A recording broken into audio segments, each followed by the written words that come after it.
Good morning. Welcome. Give a moment here for people to start rolling in. Good morning, all. All right. A few more coming in. Thanks for joining us this morning. I'll get started as people continue to roll in here. My name is 𝘼𝙛𝙩𝙚, and I lead Minnesota Crossroads Career Network. Really glad that you are able to join us this morning. Hope you all have your cup of coffee and caffeine ready to be prepared for a terrific morning. We've got Stephen Moss that's going to be presenting this morning at what you all came to see. And I've gotten to know Steve a little bit here over the last year or so and really appreciate him willing to do this. He's joining us from the East Coast, and so time zone difference, but one advantage of doing webinars instead of all in-person meetings is that we get to have people from other parts of the country as well, and I'm really glad that Steve's willing to jump in to do this. As we cover a few different things, I've got a little bit I wanted to talk about yet, and then we've got a short video for you, and then I'll turn it over to Steve for the rest of the morning. But after Steve is done, I'm also going to spend a little bit of time, just a few minutes, to cover all the different things we offer through Crossroads. And everything we do is free for you, and certainly encourage you to take advantage of all the resources and help you can for your job search to get through this as effectively as possible. I know in an ideal world, none of you really want to be here. You'd rather just be in your new job and move on with life, right? But hopefully we can provide some help and encouragement and hope in the process, and some substantive strategies and tactics for you to be as effective as you can. I think for most people, the bigger challenge is not so much, are they working hard enough on their job search, but they're not always sure what are the best things that I should be doing. Where should I be spending my time? And that's, I think, where Crossroads can be of particular help, and certainly encourage you to get plugged in. And I think equally important, and I'll mention this later at the end too, but is just having that sense of community of other people that are in the same boat, and you can learn from each other and encourage each other. And this whole process can really feel like you're isolated on an island by yourself when you're at home staring at a screen most of the day. So glad you're here. Let me, as we go through all the things for Crossroads, part of our hope is that along with helping people succeed in their job search, we also talk about bigger issues and point people to the hope and encouragement of Jesus Christ. A verse in Scripture that gets quoted often says, "I can do all things through Christ who strengthened me." And I think it's too often taken out of context. People quote it as if it means that through Christ we can leap tall buildings in a single bound. But then they look at their life or their circumstances they're in and wonder why it's not working for them. They trust God, but don't seem to be accomplishing what they want. And that can be discouraging for sure. The context of that verse, however, is talking about when we're going through all kinds of difficulties, when we don't seem to be able to go on, that we can get through it, not with our own strength, but through the strength that God provides, because he's always there with us when we trust him. He never promises, to give us everything we want, but he does promise that he'll never leave us and never forsake us, that he'll provide the strength and he'll carry us through those times we can't endure on our own. Your circumstances currently may be tough, but you can grow and learn and make it through this with his strength. My hope is that it gives you hope in whatever situation you're in. Let me open this in a word of prayer, and then we'll get going with the rest of the content this morning. Lord, I'm just grateful for the people that are able to join us this morning. I'm glad that we can provide some insight and advice for their job search and their career going forward, and for whatever they need. Lord, we pray that you provide each person with the unique things that they need this morning. And we are thankful for the way you do bless us. It's often easy to forget the blessings you have provided when we're in the middle of difficulties. And we praise you for that, Lord. In Jesus' name, amen. With that, let me share my screen, and we've got a short video here with Tony Dungy, who talks about challenges he's had. Tony Dungy has been a Super Bowl winner as coach of the Indianapolis Colts, and has had an extremely successful NFL career but he, like everybody else, has had significant challenges along the way, and he talks about how he's gotten through it. So let me, like I say, share my screen here, and we'll get that started. 2005 season, we would see we've got a great team really.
So sorry, guys. Let me correct the sound here.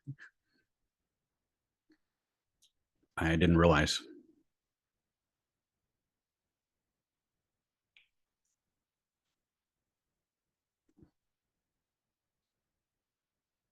Reset this. Apologize for that. We'll start over. Want to make sure you hear it.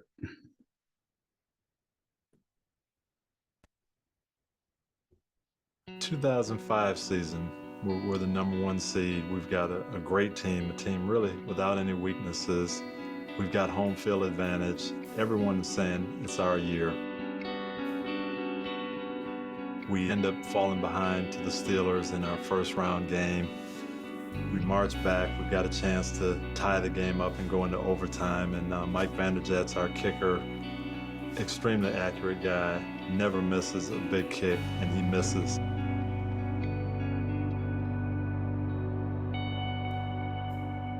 Pittsburgh goes on to win the Super Bowl. And now you kind of hear from everybody, well, the Colts are never going to win one. They've had all these teams that are really good, but something's missing, and that window of opportunity is going to close up on them. I can remember thinking, man, as good a team as we had, if we don't win it now, we may never win it. And I'm going to have to be okay with that. I think you can glorify the Lord in every circumstance. How you respond to failure, how you respond to disappointment says a lot more than how you do in successes. God has taken some unexpected things in my life over and over, and really, I think, tried to find out if I was going to stay with Him or if I was ever going to get to the point where I say, this is too much. I'm going to go my own way.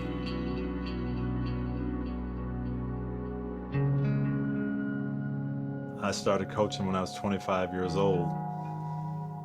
And probably by the time I'd been an assistant coach for 10, 11 years, the word was getting out, this guy might be a good head coach. I started to interview for head coaching jobs, but everyone was looking for that stereotypical coach, looking for the guy who was going to demand perfection from his players, who was going to show that emotion and everything that they expected to see in a head coach. And that wasn't me. How much does this mean to you? How much are you prepared to sacrifice to lead his team, and what's important to you in life? And you know what the man wants to hear, but it's not really what's in your heart. I'm going to give you a lot. I believe I'm going to deliver you a championship, but no, the team is not going to be the most important thing. When I was called to interview at Tampa, I told Lauren, we're not going to get this job. I don't know anybody there. I have no connections. And so when I got the job, I said, you know what, we want to win a Super Bowl, and I believe we will. I want to do it the right way. I want to do it so that our young men are people that the community is going to be proud of. I want to do it in such a way that we're doing the right things with our families, and it's going to be a win-win situation. I believe it can be done, and I believe it can be done here. I came down feeling like, hey, this is where God wants us. We're going to win. Everything's going to be great because this is God's plan. It's not my plan.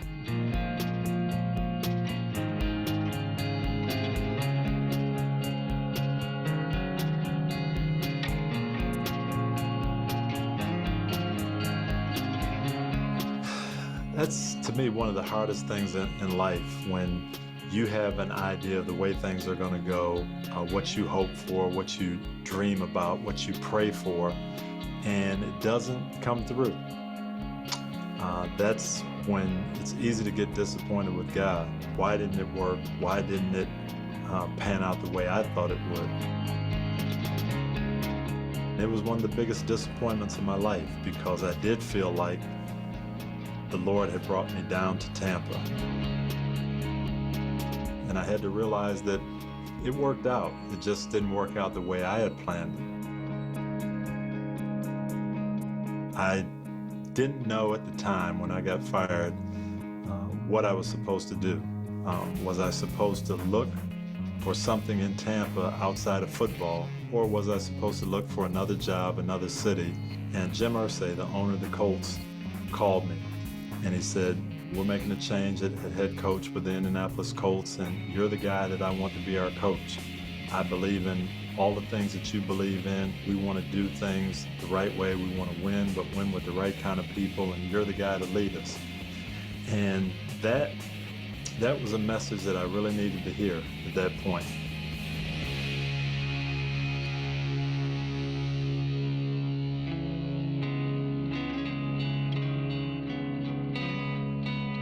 My favorite passage in the Bible is where Christ says, what would it profit a man to gain the whole world but forfeit his soul? And with 31 years in the National Football League, I've seen that a lot. And so to me, that was the thing that I always wanted to tell my players. Don't put this game first. Don't make football everything in your life. How we relate to each other, how we live, what you have in your heart for eternity, how you're responding to the Lord. That's the most important thing. This game will take care of itself. Even though we, for 4 or 5 years had those bitter disappointments at the end of each year, I never gave up. It wasn't to the point where I said, hey, we can never win this thing, but I got to the point where if that is what God has in store, it'll be a bitter pill to swallow, but I'm going to be okay with that.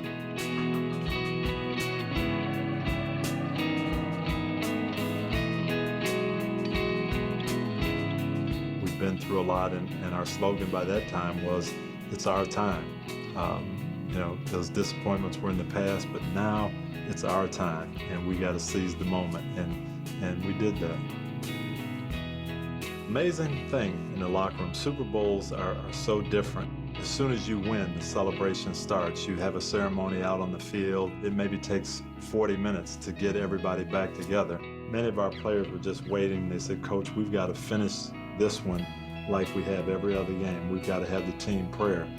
And we asked that the reporters shut their cameras down and let us pray. And I was so proud of the guys for hanging in there and saying, this is what we want to do. We want to honor the Lord in this victory. And we did that. One photographer didn't honor our wishes. He took a picture of it, but that picture went all over the internet, went all over, and it was really a great tribute to what that team had in mind of putting the Lord first, even at the Super Bowl.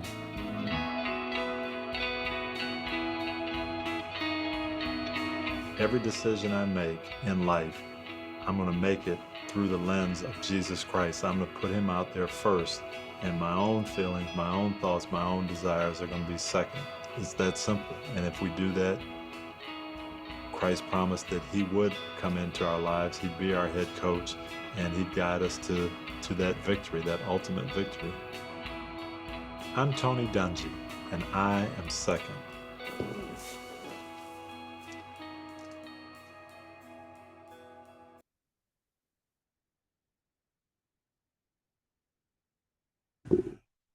There we go. I actually, just before we got started with the webinar this morning, Steve and I were talking about the fact that, and I know I have fallen into this a lot myself throughout my career. We've both been self-employed for a long time, and you get a few successes and you think, okay, now I'm locked in and it's just going to be a continuous steady climb of success going forward. But there's ups and downs in life. There always is. And, there's a cliche that I think is so true, that we're all either in a crisis, just coming out of a crisis, or heading into a crisis in our lives. It's just the fact of life that there are ups and downs, and how we deal with those and where we turn to for wisdom and support and encouragement makes all the difference in the world. And as Tony Dungy has had incredible success, he certainly has had his ups and downs along the path as well. And so encourage you to certainly look to God for your encouragement and hope in the process, but realize that sometimes we just can't do it ourselves. I am really glad to be able to introduce Steve Moss. He leads an organization called Executive Springboard, and he's got a cadre of CEOs and other C-level professionals that have had great success in their lives, that they coach others in organizations for all kinds of leadership issues or onboarding or a number of other things as well. And he has really compiled, I think, a superstar list of people, many of which I know, but others that I don't, but have incredible backgrounds.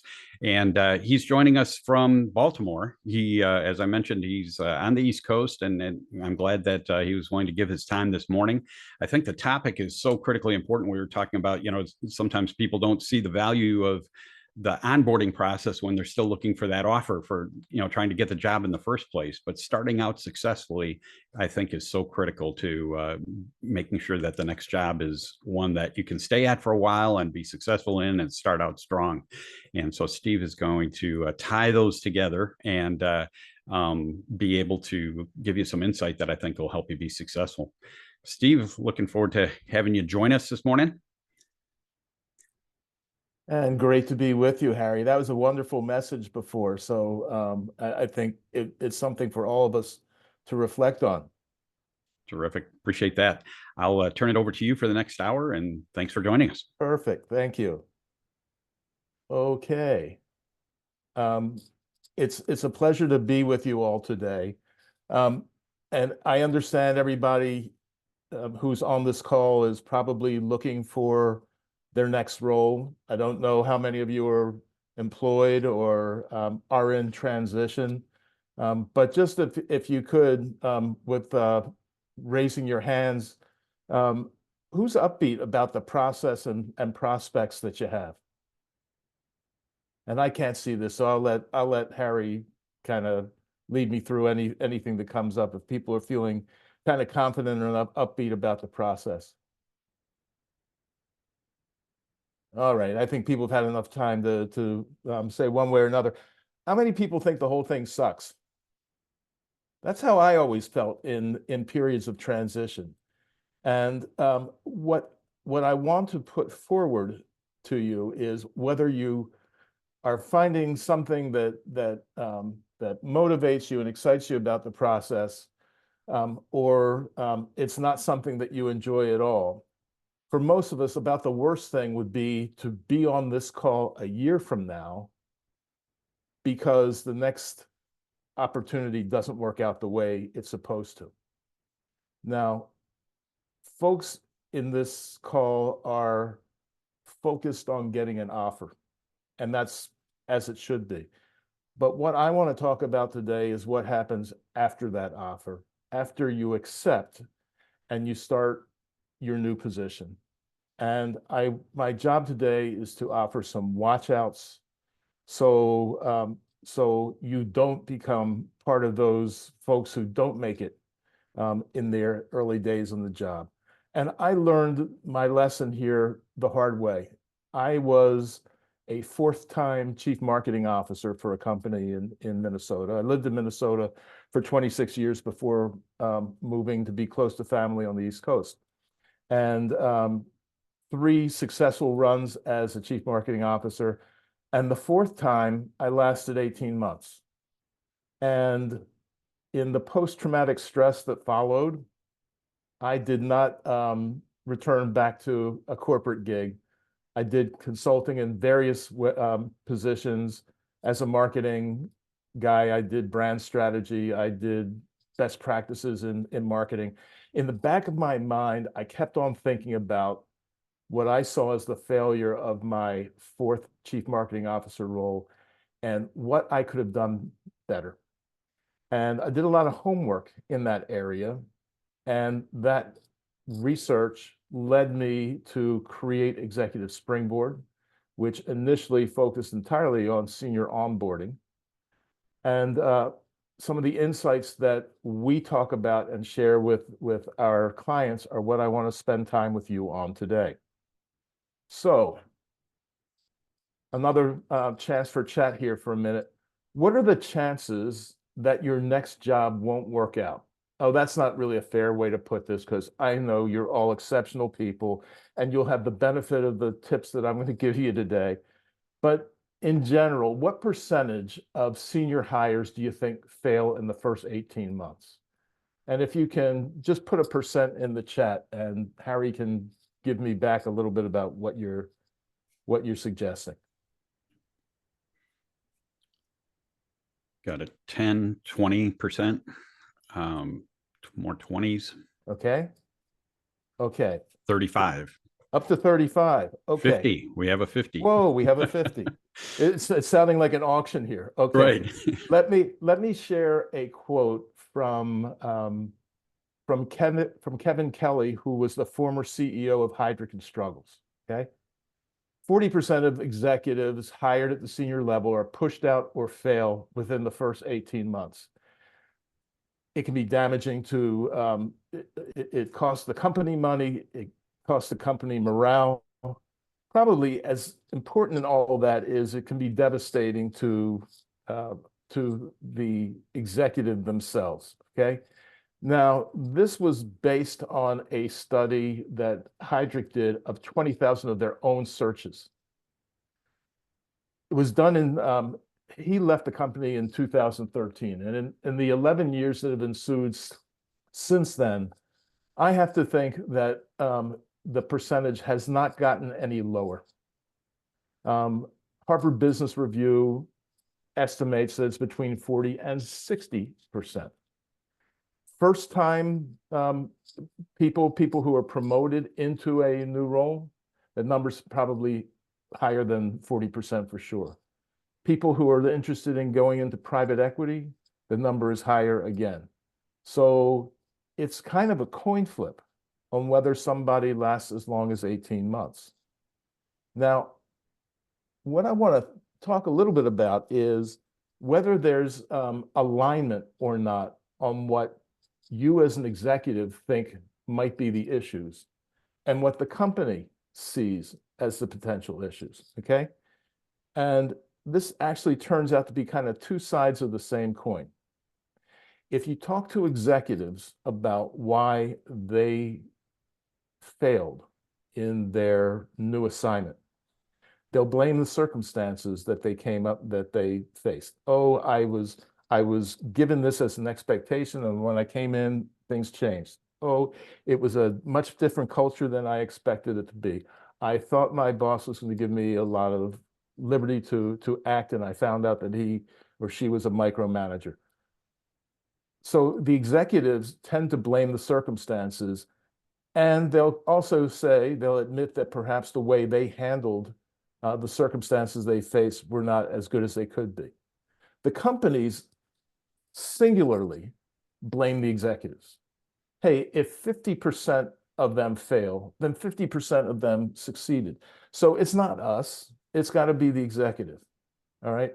Um, Neither side, if you start listing the reasons why people fail, neither the executives nor the companies will say, oh, this person didn't have the experience or the functional competence to do the job. And if you think about that, that's what happens a lot with your resume, with the whole process of being vetted and interviewed. People want to make sure that you can do the job, and they get that part right. What they don't get right are some of the other issues of what happens once you're in the role. So I'm going to talk today about 5 keys to avoiding the train wreck. The first one is coachability. And these are kind of in order of what various studies have suggested are the main problems that executives face that may derail them within that first 18-month period. Coachability, emotional intelligence, political savvy, cultural agility, and how they manage change. And I'm going to talk about each one of these. And what I'd like to do with each is to pause at the end so we can have any questions that are popping up on chat, we can discuss, okay? So let's talk about coachability first. There's a professor at the University of Minnesota, Kevin 𝘼�s𝙩𝙚. Kevin used to be the chief learning officer for General Mills, and he's made a study of coachability. What Kevin found is early in our careers, most of us are extremely coachable, but it seems to be a skill that atrophies over time. The older we get, the more senior we get, the less likely we are to be coachable. And what do I mean by coachable? It's the process of seeking, receiving, reflecting on, and acting upon feedback. Now, what Dr. 𝘼𝙠 has noticed is most people have a drop-off over time on their coachability levels. Those who have the sharpest drop-off are those who are much more likely to fail in a new position than other people. Okay? So let's take a look at each one of these components and think about what may cause this. First off, why is it that seeking feedback, asking for help when you're new in a role might be a difficult thing to do? What might be some of the things that get in the way? And I'd welcome anybody to put something in the chat.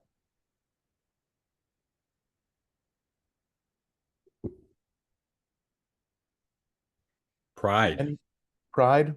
vulnerability, Yeah. pride again. Yeah. Yeah, that's a lot of it. And if you think about it, you've been selling yourself in the recruiting process. And you want people to view you as something that perhaps is a little bit more than you are. And just think about the journey that Tony Dungy was on. We're all works in progress. And admitting that for a lot of us is very hard. Making ourselves vulnerable is very hard. Yep. And accepting anything that looks like a sign of weakness is a difficult thing to do. So yeah, that's what gets in the way of this. But honestly, it's without seeking feedback, you're driving with your eyes closed. So understanding where you have to go and how you might have to course correct is pretty critical. Be able to think about this and ask the questions. Okay, next, receiving feedback. So you may have asked somebody for their opinions on things, either about you or the direction that the company or your part of the business is going in. Expect the answer to be messy. It's hard for people to talk about it. As much as difficult as it might be for you to ask for feedback, somebody who works for you, somebody who maybe depending on your part of the organization, it may be very difficult for them to speak truth to you. And so understand that that's difficult. Make sure you understand what they're saying and thank them for being bold enough and having the courage to offer their points of view. It's not necessarily an easy thing to do, particularly for somebody who may be junior to you in the organization. Reflecting on the feedback that you get. Don't be quick to discount the advice. Oh, that's not me. They've got a wrong perception. That perception is very much their reality.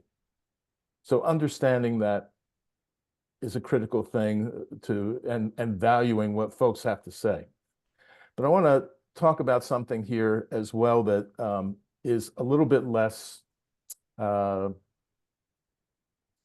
intentional, and just kind of suggest how much we have to be active listeners in this whole process as we reflect on. And I'll tell you a personal story. In that position, that chief marketing officer position that did not work with me, the company was 𝘼𝙛𝙩𝙩𝙚. It was a 3M spinoff that was in the digital storage media space. One of the board members was Glenn Taylor. We were having a board meeting in New York City, and Glenn and I had been together a few times during the day and a half that we were together, that the board was meeting. And Glenn's one who will tell you all sorts of folksy stories. And after dinner, on the walk back to the hotel, Glenn was telling me another story. And he ended it by saying, yeah, and maybe that's something you should be thinking about for the marketing organization. And I thanked him for it and just thought it was another folksy story. Well, 3 months later, we have our next board meeting, and Glenn looks at me and says, so what did you do with the suggestion that I had on what you can be doing with the marketing organization? And I was at a complete loss because I didn't even realize that I was getting feedback from him. It was coached in a way that just didn't get to the threshold for me. And kind of an embarrassing situation, and maybe something that was career limiting. So being sure that what you're hearing from people, you can recognize as feedback that you need is kind of an important piece in all of this. And then finally, acting on the feedback that you get. This may be taking the advice of somebody. It may be not taking the advice that somebody gives you, but at least letting them know that they've been heard. So I look at this as the return on investment for somebody. Somebody has invested in providing you with feedback, which is of value. Now you have to decide to do something with it. And in one respect, it may be that you do what they suggested, in which case you've got a champion, you've got an advocate, because they're sitting there thinking, that was my idea. Or if you don't accept the advice that they give or the suggestion that they have, but you give them the reason why, at least they feel like they've been part of the decision process. And that becomes an important piece as well.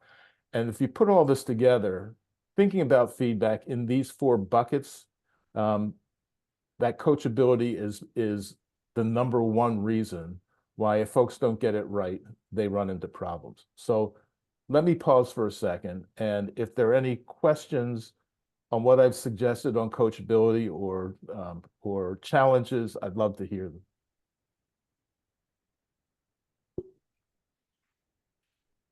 Give a moment for people to put something in. Mm-hmm. A couple additional comments on your previous question, I think is very true, is that we assume we should know everything when that's why we were hired in the job. And so afraid, I think at times, to get negative impressions or come across as being less than qualified than what we were presenting in the interview process. Yeah, and I think that's a huge issue. I was planning on talking about that at a later point, but I will bring it up now.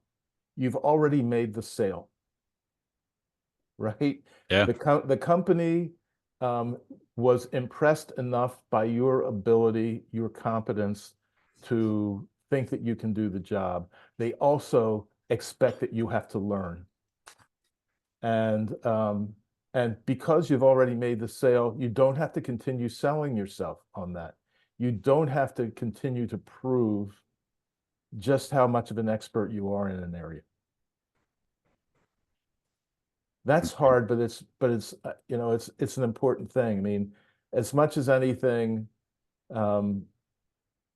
people get into trouble when they're consistently trying to ensure that they're seen as the smartest person in the room. Completely agree. Yeah. Somebody, Anything else there, Harry? yeah, a couple just popped up. One is, what is the failure rate of those below the C-suite? And I don't know if we have statistics necessarily, but I think certainly, I mean, the average job these days is less than 4 years, and that's dropping all the time. And so certainly the failure rates are high there as well.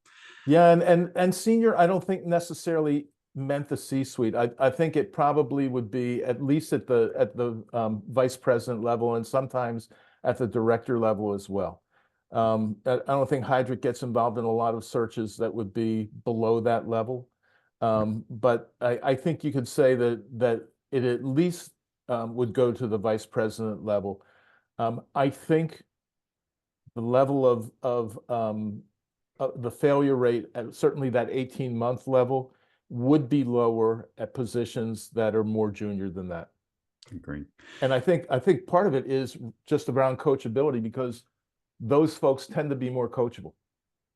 They have a little less pride to start with, and perhaps a little bit more openness to take feedback.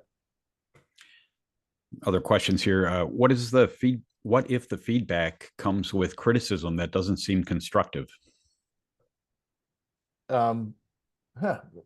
A good question. And I think it's what you can try to do is, as you seek to understand the criticism that you've received, put it in a light that can try to be constructive. Can you reword that in a way that can lead to something that's more positive? Or you can try to, if it feels like somebody is getting emotional about a certain situation, you might want to try to probe, because evidently this is something that is important enough to them that it's striking an emotional chord. So if it's not taking that straight on, at least being able to register how this is impacting somebody, and you're getting a sense then of the level that this is reaching and the impact it's having on people. Have one. What about when you're the one asked for information and then are consistently dismissed? Well, I suppose in that situation, it might be something from the boss.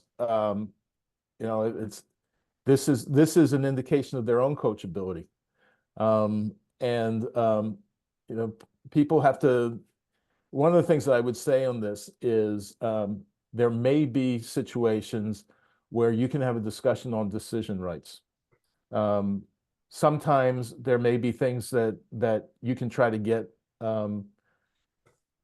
from your supervisor to say, yep, there are these things that you can just do, and you don't have to tell me about it. There are these things that you can do, and but I want you to tell me about it later. And there are these things that you need to ask me about before you do it. Now, the feedback may be more in terms of a recommendation. And so there might be some points where you want to just try to get straight on what are the things that you own. So you can avoid some of those conversations because they may be small enough or seen as an area in your expertise where you don't have to worry about things being discounted. This last one is more of a comment, but I certainly agree. She says, I've seen failure when a new leader continues to compare processes and procedures to their past positions instead of being open to new ways in the new culture. Take time to learn. Yeah, absolutely. And there's such a thing as if you're familiar with you think about the phrase emotional baggage, there's employment baggage as well. And that is expecting that what has worked before is going to work in the new culture. And that's not necessarily the case. Trying to figure out the rules of the road in the new place becomes kind of a critical thing. And leaders need to have that flexibility of figuring out what, just because something has worked before for them doesn't mean it's going to work in the situation that they're facing. Yeah, really good point. All right, let me get on to the next area of these 5, emotional intelligence, and talk about 4 different aspects of it, or 3 with an asterisk if I can. Self-awareness being the first. Know yourself. Think about, and self-awareness is a critical piece in leadership, and understanding yourself, and even making sure that you have access to, and perhaps have taken a couple of personality assessments, whether it's Hogan or DISC or EQI or Enneagram or whatever it might be. So there's a language that you start learning to understand yourself. That can be an important piece. As important as self-awareness is, there's also the concept of social awareness. And by that, I mean, how do you look to other people, right? How are other people thinking about what you do? And this can be a critical area for thinking through how your actions are impacting how other people are viewing you. And that may be your peers, that may be the people who report to you, it may very well be your boss. And making sure that the brand that you create is something that feels like it's delivering on authenticity.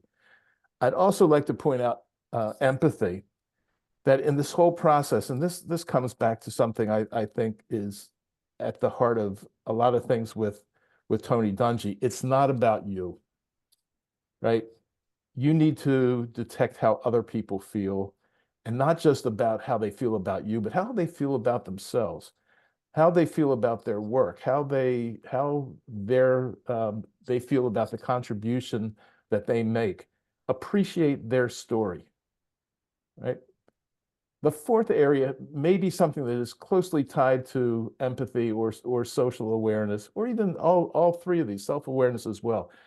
I don't mean executive privilege in the way that it's normally meant, like, oh, the president is not going to share this because they're invoking a privilege, but rather that you feel privileged because of your position. And you hear from a lot of executives, some who will make it and a lot who won't. Well, people are just like me. They're just not as successful or as experienced as I am. Or perhaps kind of the thought that tied in with what we were saying before about coachability. I know more than other people do, okay? The fact of the matter is, why is it that somebody ends up in a role? Maybe they got opportunities that other people didn't get. Maybe they said yes to opportunities when other people said no. Maybe they looked good when somebody was watching, and they made their mistakes in a more private situation than other people did, right? Leadership has to be humble. There's that notion of servant leadership, which is a critical thing. There are people in your organization who are just as competent, if not more, just as smart as you are. And your job is to harness all of that to accomplish goals through their efforts. So I will pause on that note and see if there's some questions or comments. Give a moment.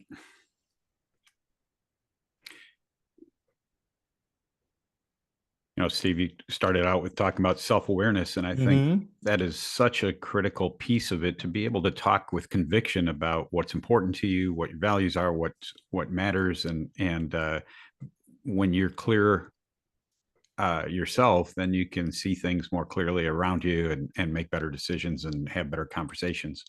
And I find, even at very senior executive levels, that very often they may have developed a good narrative about themselves, but it's not necessarily authentic and with a great deal of self-awareness. I think that's true. Look, there's a lot of pieces to unpack in what you just said, Harry, and it can be that that it's just a good story. Right. It can be that somebody has it, but they haven't figured out how to communicate it well yet. True. Right. So that's the other side of it. But as much as anything, at the heart of strong leadership is that sense of authenticity. If you're wearing a mask the whole time, if you're trying to be something that you're not, that's an extremely time in the amount of time, the amount of energy that takes to keep up is stuff that you can't spend on the things that are going to matter on your business. Agreed. Doesn't seem like we have any questions or comments at this point. Okay. Let's go to political savvy. This was an area in that in my experience with 𝘼𝙛𝙩𝙚𝙚 that I completely missed. I had somebody, a regional head of Europe. One of the people who worked for me was located in Amsterdam. He came with an acquired piece of business, and he was the brand director for that acquired piece of business.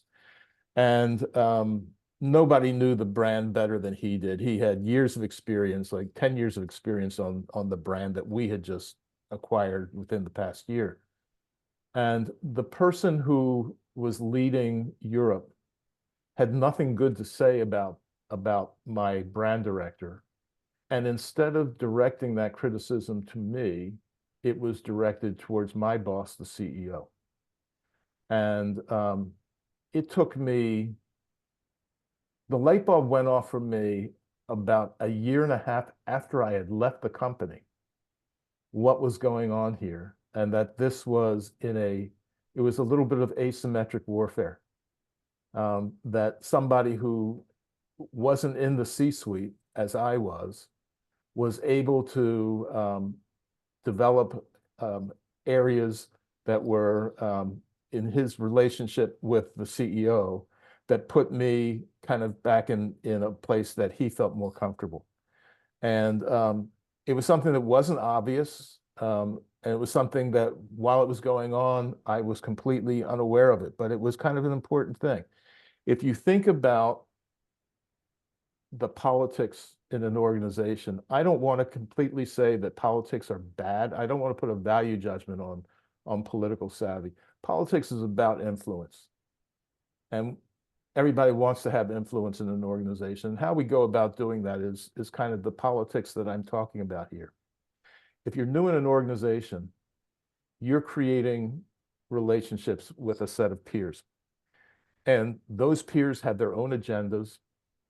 They have their own turfs to protect. And in doing that,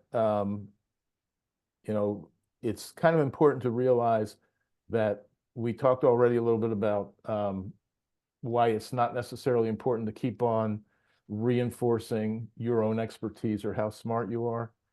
It's more important to think about in these peer relationships, how is it that I can prove my worth to my colleagues?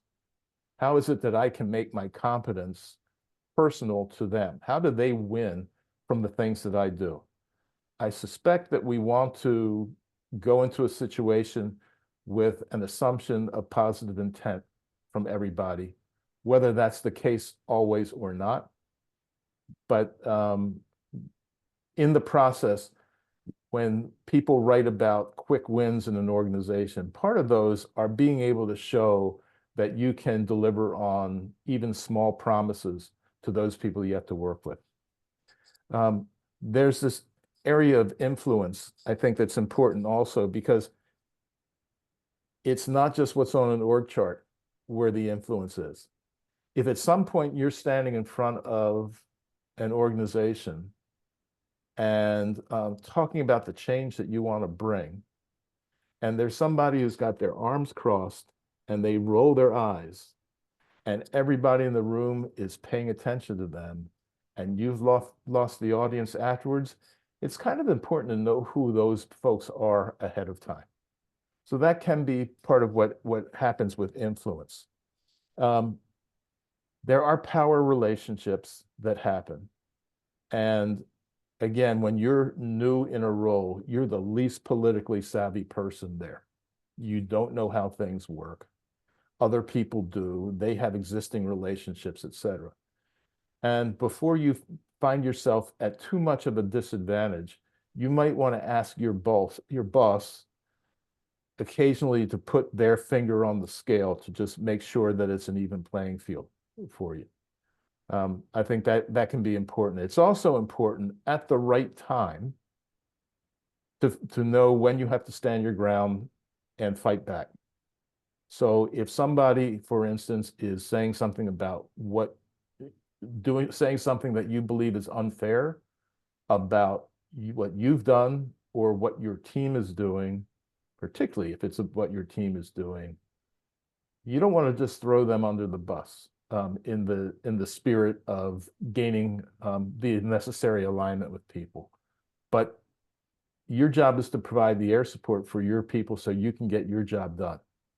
And to call things out if you believe that things are being done in a way that's unfair. Now, this last point, passed over and pissed off, I think most of us will intuitively know what I'm talking about. Almost any time when you are new in a position, there's somebody else in the organization who thought they had a legitimate case to get the job. And in this case, you may be coming in from the outside, and maybe you're even being promoted into that position. Well, there may be somebody who's your direct report who feels, why is it that this person is getting that job instead of me?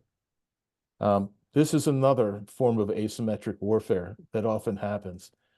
What you have to take a look at is it is natural for them to feel resentment.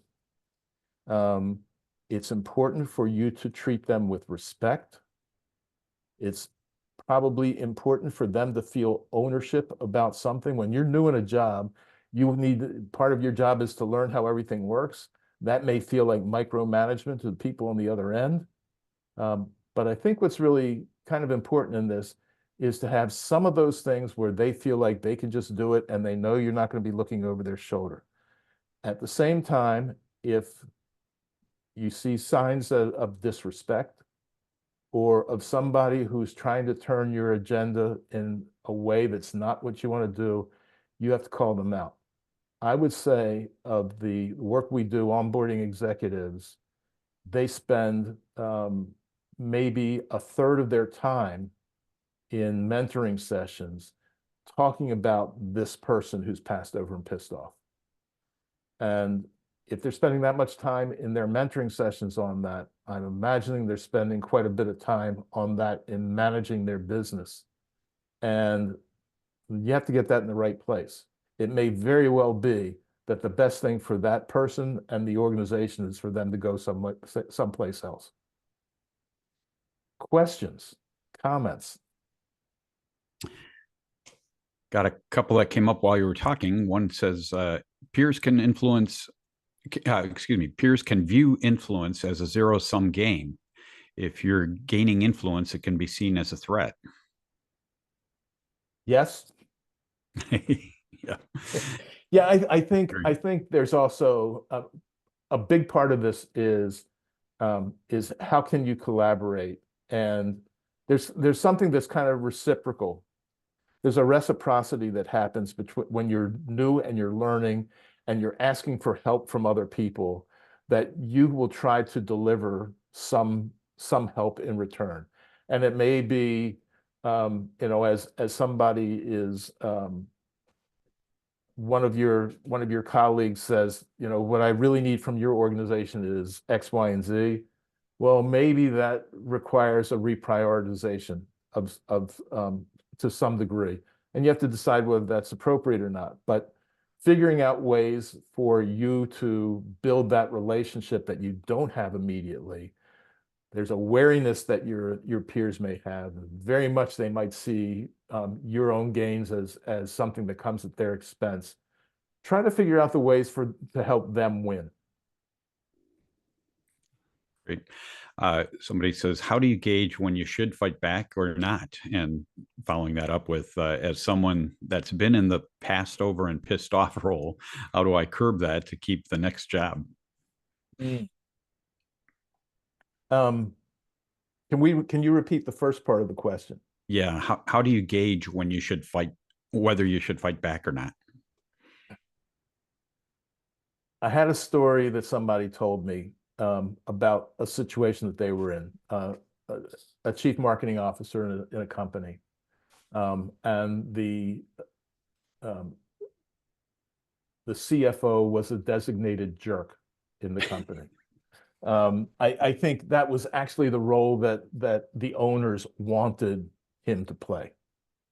And this chief marketing officer was talking about plans that she had for the organization. And the CFO said, well, that's easy for you to say. We've been here for X length of time, and you come in and you're given all this, you're given this stock that puts you kind of on equal footing with us who've been in this organization for years. And she said, and immediately she came back with, whoa, whoa, whoa. Can we have just a little bit of respect here? Okay, you can, this was something that was decided that the growth that I can help with was important enough for this to happen. You may not like it, but don't fault me for the position that I'm in. And just the fact that she stood her ground was something that made a change in how the owners viewed her and how the CFO dealt with her in other situations. So as much as anything, if it starts becoming personal, I think that's an easy place to try to gauge that. On the passed over and pissed off, I think we've all been in those situations. And in that question, if you're that person who's passed over and pissed off, give the person a chance. Instead of just assuming that this was a mistake and you're in a better position, you're not going to win that argument. But what I think is important is to try to figure out, can you live with the situation that is there? It may very well be that you can't. And if you can't live with that situation, find some place else to be or find something else to do in the organization, if that makes sense.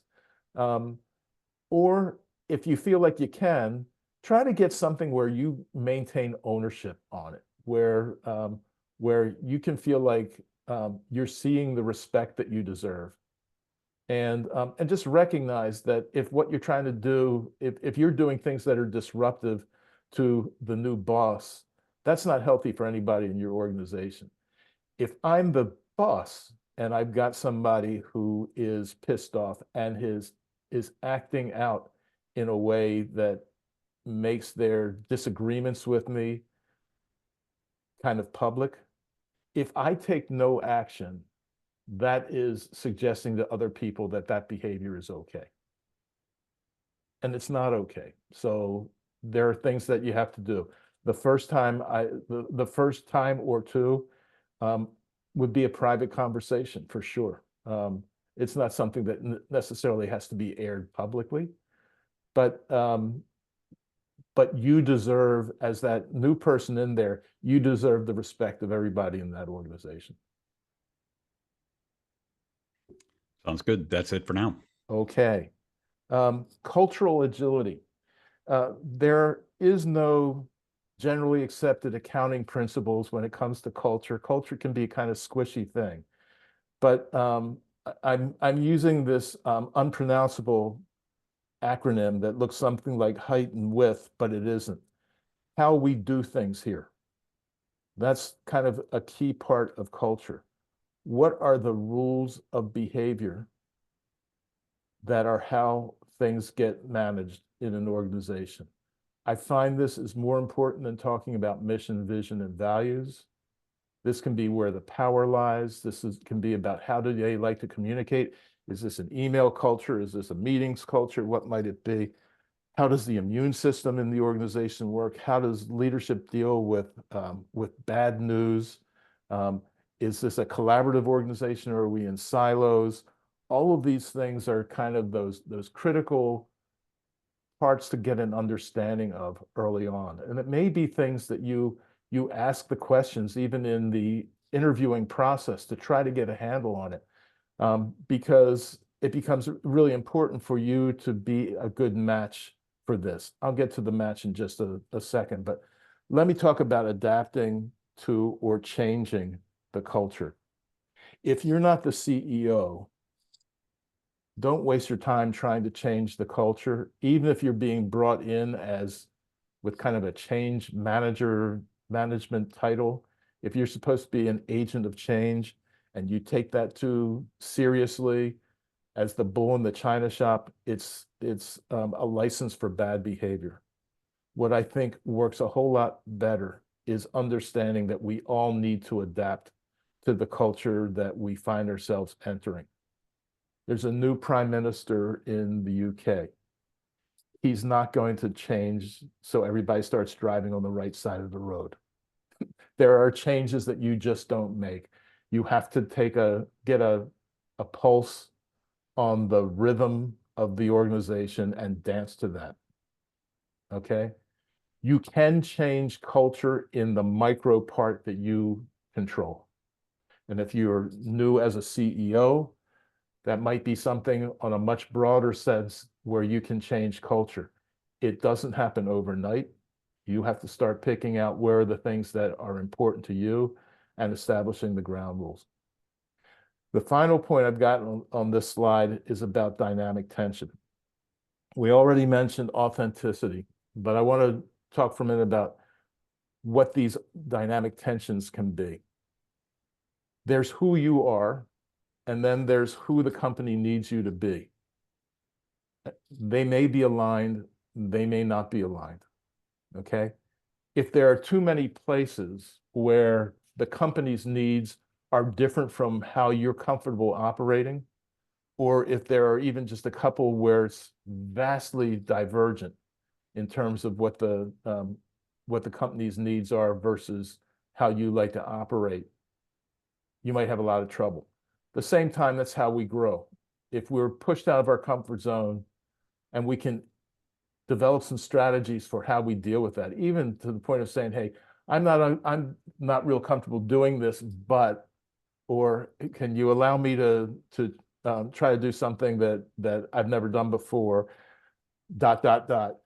These are some strategies on how to try to bridge the gap between how the culture is set up and how you are set up. And what's important is don't lose yourself in the process.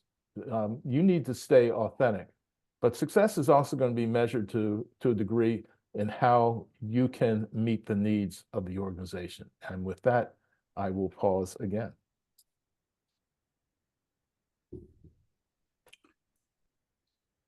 Somebody had asked and somebody else already answered, but what did the HWDTH stand for? Right. How we do things here. Yep. Yeah, and what I find in a lot of cases are there are maybe a handful of questions that people can ask about the culture that get an understanding. I pick on mission, vision, and values, and every company should have that, and it's important to do. But often the values that are stated in put on a plaque on the wall bear no resemblance to the behaviors that are truly valued in an organization. And understanding what behaviors get people promoted or get them in trouble if they're not met, that's a really important piece to figure out. I often coach people, as they're preparing for interviews and they read the mission statement or values of the organization on the website, to go into the interview and ask, what are some examples of how that's lived out here? Yeah, You get a better sense of whether it's real or not. exactly. Yeah, the for example is a marvelous question to ask. Yeah, yeah. All right, let me go to change management, which is the fifth of the areas that I wanted to talk about. And you can see I've got this little Lego Superman here. And it's important because this is a mistake that lots of people make, and it's about exceeding expectations. So you may have a 90-day plan, or you may have mapped out changes, in a large area that you want to put in effect. And you think it will make you a hero to beat the timeline by a couple of weeks. And you run straight ahead and you turn around a corner and then you look behind you and nobody's following you, right? You didn't bother to gain the alignment. Most organizations are not expecting somebody to dash out and make significant, huge, transformative change overnight. There may be an exception, and I would say if you're looking to find a role in private equity, the pace of change may be a little bit faster than in almost any other organization, because the people who are in there have expectations of how change will happen.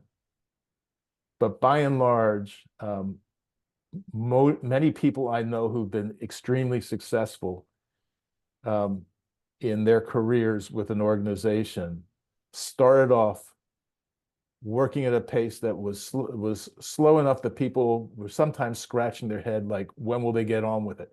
And it's not an easy thing for people to do, because we all want to make an impact. We all want to get out there and make things happen.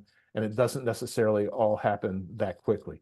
So let's talk about that gaining the alignment piece a little bit. There's a corollary to the coachability piece. And what's often very important in gaining alignment is starting off with a listening tour, going to people in the organization and understanding what they believe needs to be done. What are the opportunities? What are the fixes that are required? And as you get their feedback and you start formulating your own plan for delivering change, then you go back to them and you say, here's what we're going to do, and this is what you contributed to that discussion. And I took what you suggested and it's built now into the change we're going to make. And now you have an advocate who can work with you to accomplish the change. Or, I heard what you did, what you said. I gave it a lot of thought. I heard these counter arguments from other people. I've decided to go that way for this reason and this reason. And they still feel like they've been part of the decision-making process. So you start eliminating those people who are going to resist what you try to do. The last point on managing grief, I had a coach who told me, whose practice was around helping people with grief, and she defined grief as the conflicting emotions that people have when their familiar patterns of behavior change. It wasn't about loss or death or illness necessarily. It was about the change that was created and how that upset their patterns of behavior. If you think about the Kübler-Ross 5 stages of grief, when that started, it was called the Kübler-Ross change curve. So these two things are very tightly correlated. And it becomes important because managing change is managing other people's grief and taking them through that process of finally getting to acceptance does not happen overnight. And that's why trying to shave off a couple of weeks from the change that you're trying to put in place doesn't necessarily make sense. Questions or comments? Somebody mentioned gaining alignment, that they've done this as a SWOT analysis before with great success. That's a great tool to be using for this. What if you leave it at a SWOT analysis? The issue that may often come up is it's a rational approach to something that might be emotional. So don't discount the emotional piece as well. But I think a SWOT analysis is a great thing to lay out there to make sure people understand the arguments and it's presented in a digestible manner. The exceeding expectations. One, a good friend of mine is Dave Sparkman, used to be the chief culture officer for United Health Group, and under Steve Wilhelm, the CEO at the time, and Steve Wilhelm actually saw the culture transformation as a 10 to 20 year plan. It wasn't going to turn 350,000 employees around in the next 90 days for sure. No, exactly. And yeah, so it's turning the battleship, and okay, an organization of 350,000 may not be the same thing as an organization of 350. But even that, it doesn't turn on a dime. So absolutely. Yeah. Great point. That seems to be it for now. Okay. I want to getting to a wrap up here. I want to talk about a few suggestions on what fixes can reduce the risk of failure in your next position. I suggest you read Michael Watkins' book, The First 90 Days. And a few things on that. Number one, I would strongly recommend that you develop a 90-day plan before you start. As a matter of fact, I would suggest that you present a 90-day plan in a final round of interviews, because it shows the way you think, and it shows at a granular level how you project yourself into the role you're about to take. At the same time, you can assume that whatever you've put there will be things that are wrong. It might be just a minor thing. It may be all wrong. You don't understand what is happening on the ground. So be prepared to jettison that 90-day plan on day one once you start understanding the realities of what's on the job. Okay. Third point here is learning where the power lies, who influences, what values really count. So it's getting an understanding of that culture, so you can get in line with the way people operate. Next, build bridges. Think about ways to make a win-win, so it's not all zero sum with you and your peers, and figure out ways to not try to show that you're the smartest guy in the room, but show that you can be useful to them. Next, slow down. Right? There's no merit badge that people are going to get, particularly early on, for delivering something ahead of time. When Michael Watkins in The First 90 Days talks about quick wins, those wins are almost never strategic. It's really, as much as anything, to get the boss off your back, to buy time so you can learn more stuff about the organization. Figure out how to deal with anybody who feels passed over and pissed off. Give them their space that you feel comfortable with. Make sure that you're treating them with respect, and make sure that that respect is reciprocated with you. And the final point here is get help. And this would be something that I suggest even in the negotiation of your offer. And help can be in a couple of different areas. Can you get an internal mentor? Is there somebody in the organization who can be assigned to you to help you get your footing in the organization? If you are senior enough in that organization, somebody mentioned early on when we were talking about coachability, issues with vulnerability.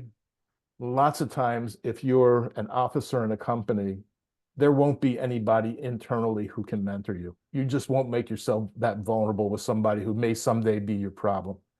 So think about an external mentor. Think about an executive coach.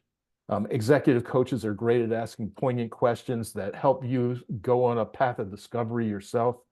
A mentor might be somebody who has sat in your chair before and brings the value of that experience with you.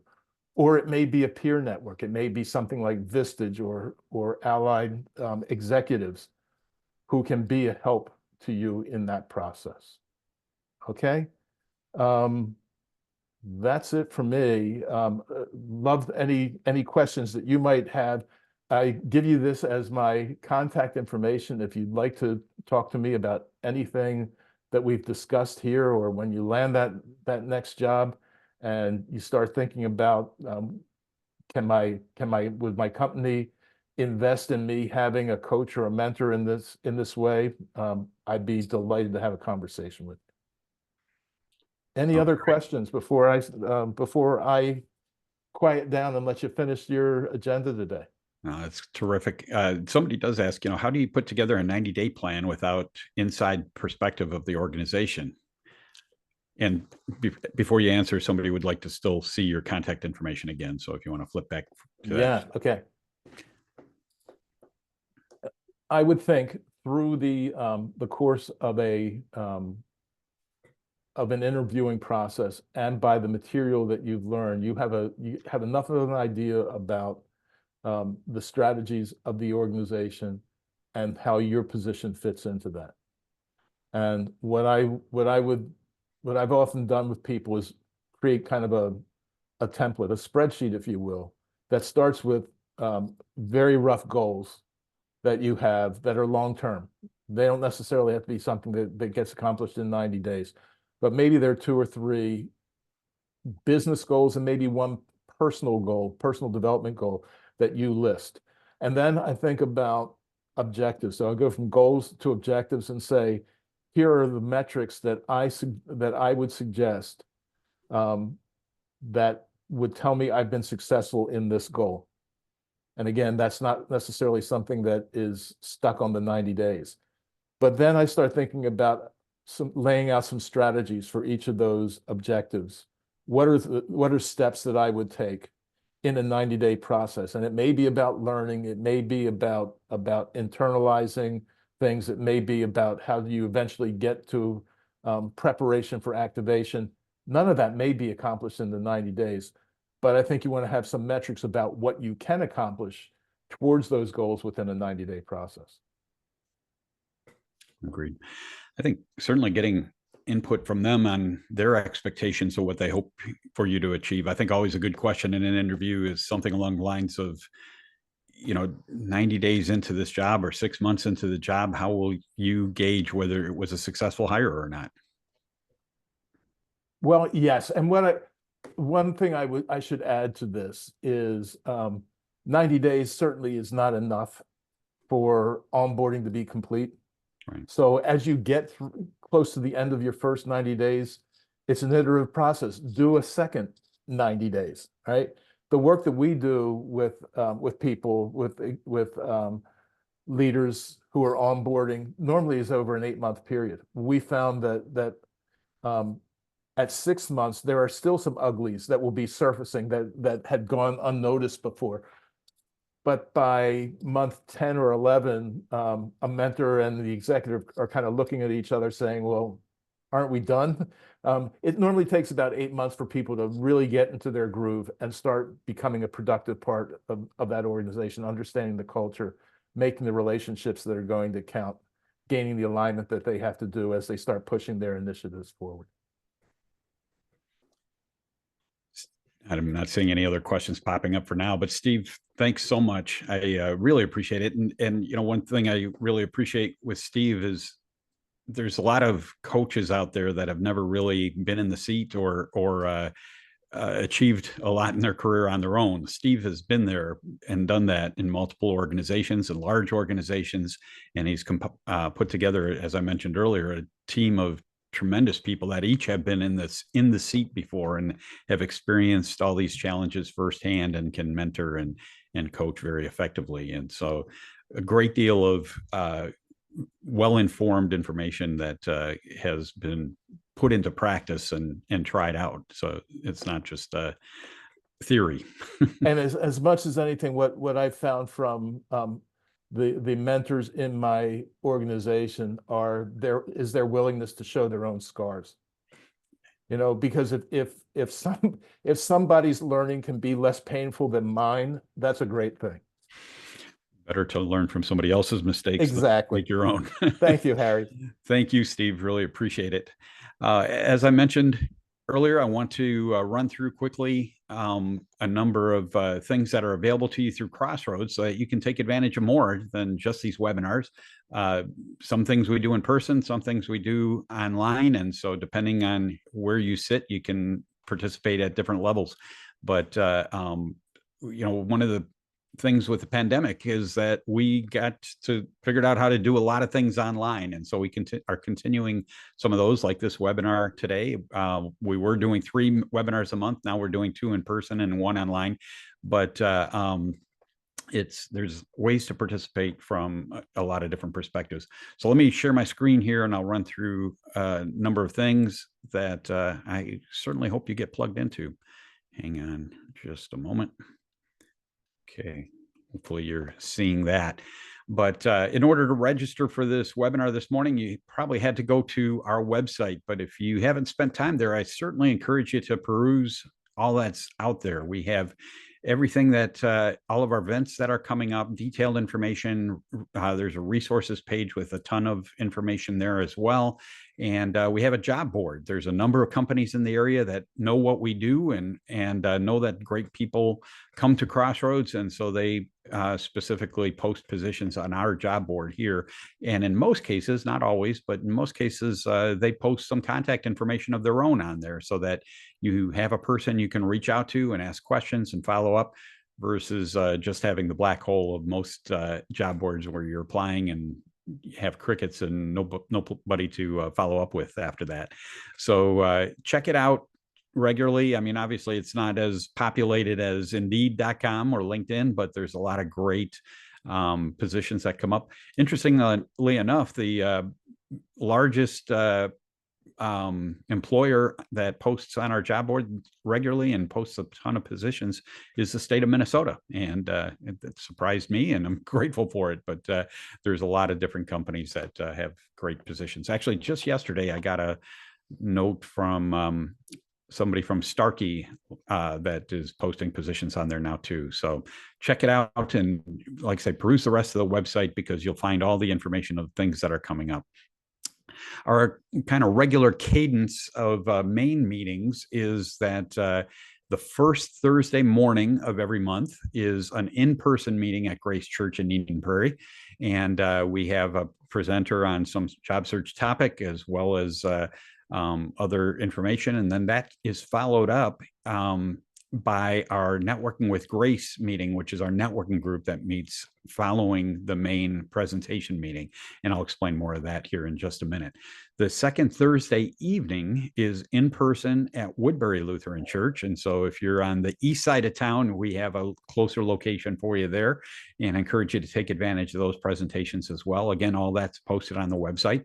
And then the third Thursday morning, like you're sitting in on right now, is our webinar each month. And that's online only. And you do need to pre-register for that one. The other ones, you don't need to pre-register, just show up. And it's the in-person ones are a great way to be able to interact with other people. Obviously, you can't do that as much on a webinar like this, but I think getting out and communicating with others is always a good thing.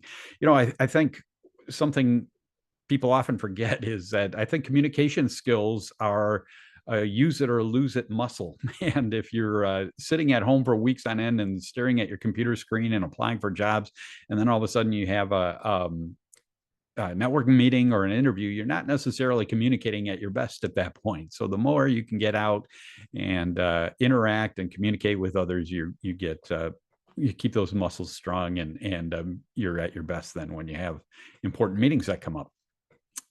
On a weekly basis, there's multiple ways you can plug in. One is our Networking with Grace group, as I mentioned, and it's focused business professional networking. And so it's a way to trade leads and contacts at organizations, get ideas from others and input on what you're looking for. And it's led by 𝑘𝑠𝑡ang, who has been leading that for us for over 10 years now. And he does a tremendous job. He always emphasizes give before you get, so that you can help others and then get things in return in the process as well. And he does a great job of trying to make sure everybody's walking out with something each week, so that you have new contacts or new ideas or new leads that you can chase down. The first Thursday of every month is in person at Grace Church, following our main presentation meeting from 9 to 11. And then every subsequent Thursday each month is online only through Zoom meetings. And you do need to pre-register in advance for those Zoom meetings. So that'll be coming up here in 5 minutes. You can register on the website now if you want to participate today. Otherwise, you can take advantage of it next week as well. We have one-on-one coaching available. If you want to sit down with one of our volunteers, it'll be online. You sign up online through a form that we have available for you there. And one of our coaches will reach out to set up a time for either a phone call or a Zoom meeting or something to be able to talk through anything you want about your job search, whether it's to take a look at your resume and offer a critique, maybe help prepare for an interview or do mock interview practice, or for an awful lot of people, just to talk through where things are at, what you're hoping to do, and get some great advice on networking or any other aspect of your job search. So feel free to take advantage of that as often as you'd like. Just sign up on the form online. And as I said, one of our volunteers will reach back out to you. As you probably already know, this process can be an emotional roller coaster. I say that so often, but it really is.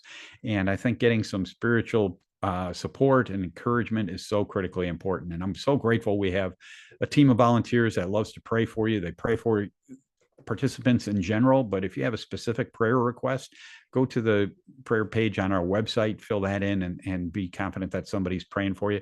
Or if you feel like you just really need to talk through the process and the emotional trials that you go through on this on maybe a more regular basis, we have a soul care team that is willing to meet with you either by phone or Zoom meeting and talk things through maybe once a week or whatever the two of you decide it makes the most sense. So again, there's a form online. Feel free to take advantage of that. Certainly encourage you to get that additional support as well. Kind of the meat and potatoes of what we offer, where you can get the most in-depth and ongoing help, is through our online classes. And so we have an 8-week class that we do through Zoom meetings. We have people that participate from all over the country. I just started one on Tuesday, and we have people from California to the East Coast and Texas and Georgia in between. It's pretty neat to get people from a variety of areas of the country. Sometimes we have a hard time coordinating time zones and people jump on at the wrong time, but it's pretty terrific. We cover every aspect of a job search, starting with attitude and getting in the right frame of mind and being able to be in a position to be able to present yourself as positively and optimistically and forward-looking as you can. We get a chance to do some assessments and think through your career and where you thrived and where you've not, and to be able to better identify how you increase your self-awareness so that you can be able to articulate yourself better and have with greater conviction. We talk a lot about networking and targeting companies and how do you effectively find the contacts that can help you in the process. We talk about resumes, best practices, and how they're getting reviewed and how you should be thinking of your resume to be more effective for you. Interviewing, we talk about all kinds of different interview scenarios and be able to discuss tough interview questions and what situations you've come across and go into depth on that. We talk about negotiating an offer or selecting the right offer, and there's really much more. Each of our facilitators, we cover the same topics, but everybody brings a different perspective to things, and so it's fine to take the class multiple times. And so we start generally a new one every month. As I mentioned, I just started one on Tuesday, but we hope to be getting one started in October. I don't have it scheduled yet. but hope that we'll be able to get that posted online here shortly. Check out the website for details on that.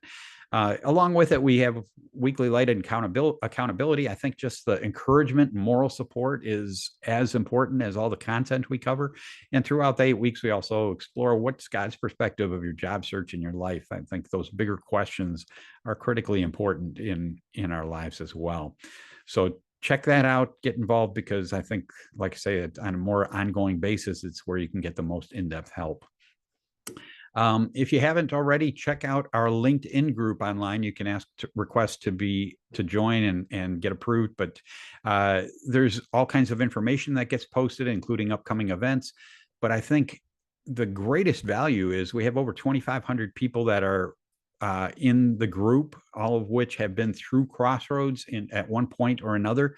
The overwhelming majority of those obviously are currently in new jobs and just willing to stay in the group to be available as a networking contact as others are pursuing new opportunities as well.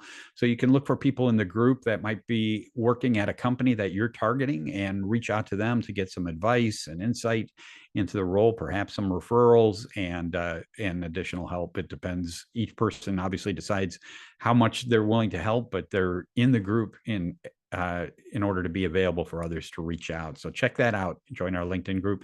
If you just put MN Crossroads Career Network in the search box, you'll find us.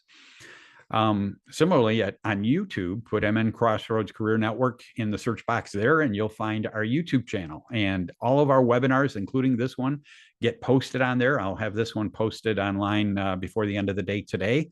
And you can view all kinds of different topics from the last 4 years of different speakers we've had on different job search related topics. So Skip Nelson, who hosts many of our events, he often says, get your significant other on a Friday night and curl up on a couch with some popcorn and watch job search videos. Might not be the most interesting, but you can find a lot of great information there. I just want to acknowledge that nothing happens with Crossroads because of just 1 or 2 people. We're fortunate. I've got over 45 people that volunteer in one way or another, and we're able to get a lot done because people bring their expertise and just their heart to help others. There's nobody that's getting a paycheck in this, but we've got a great team of people that put a lot of time and effort into us being able to accomplish all these different things in the within Crossroads. And if you don't have a church home, I encourage you to visit one of the churches that supports Crossroads here, Grace Church in Eden Prairie and Woodbury Lutheran Church. And they have services on Sunday morning that are both streaming online and obviously certainly in person as well. But I think just getting that community and spiritual support is critically important too. And our next Crossroads seminar is Thursday morning, August 1st. That'll be in person at Grace Church. And it'll feature Skip Nelson, who's going to talk about networking, which is critical for your job search and you. And Skip does a tremendous job, but I think if you haven't realized already, networking is so critically important. In any case, I hope this morning has been helpful and worthwhile for you. I know Steve presented some great information that I think can help you in the job search as well as you talk to employers in the interview process about how you're going to show up. And I really appreciate Steve and all of you, and thanks for attending today. Hope to see you at some of our other events soon. Have a great weekend.